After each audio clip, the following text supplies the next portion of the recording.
Welcome to Secrets of the Archives. I'm your host, Tim Johnson. I am looking at a very interesting item that is part printed, part manuscript, it looks like, very interestingly bound. So my curiosity has just amped up considerably. Here to tell us about this very interesting item is Dr. Marguerite Ragnow, curator of the James Ford Bell Library here at the University of Minnesota. So Maggie, what are we looking at here? Hi, Tim. This is the Columbus letter.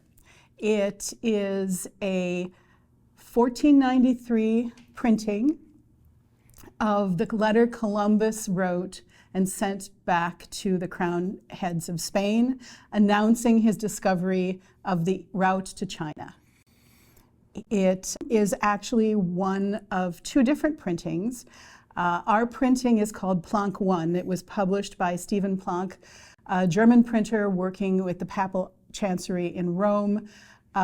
He published this sometime between the 29th of April and the 15th of June in 1493, and there were some errors. He left out Queen Isabella, for example, and so immediately published a new edition called Plannck II.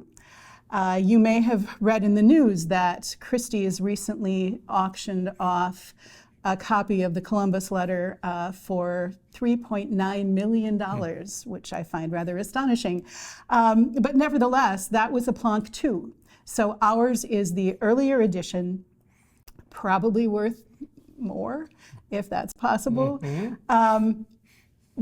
But equally valuable for its content and what it tells us about Columbus's mindset and what he was thinking about when he came back from his first voyage to what would become a new world for Europeans.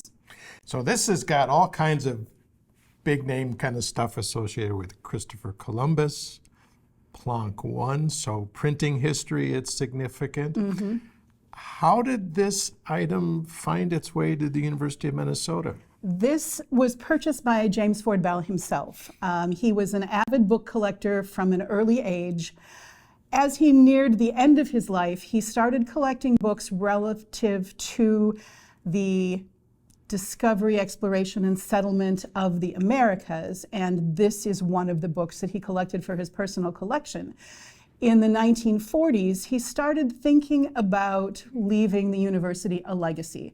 By that time, he was a member of the Board of Regents, and he decided that a rare book library would be that thing. It became the James Ford Bell Library, and this is one of the items he donated to the original collection.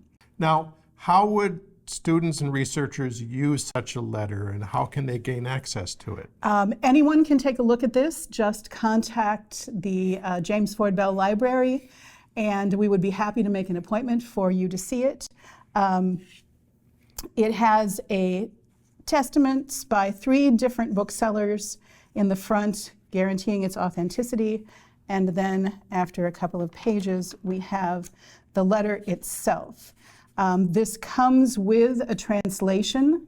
Oddly enough, the translation is of Plannck II. But nevertheless, it makes it accessible for students who do not have 15th century Latin, for example. And students can study this for the history of slavery, which is a hot topic right now, as well as putting it into context with our map collection of maps of Europeans going out into the Atlantic and exploring the things that they found. So I'm just standing here kind of in awe and amazement of everything that's wrapped up with this Columbus letter, and the fact that anyone can come and look at it. You don't have to be a student or a faculty member here at the university. One of the beauties of being a land-grant institution is that anyone can come and experience and use and look at something as amazing as a Columbus letter, Plannck I. That's correct. Yes. Thank you so much, Maggie. You're welcome. So until next time, this is Tim Johnson for Secrets of the Archives.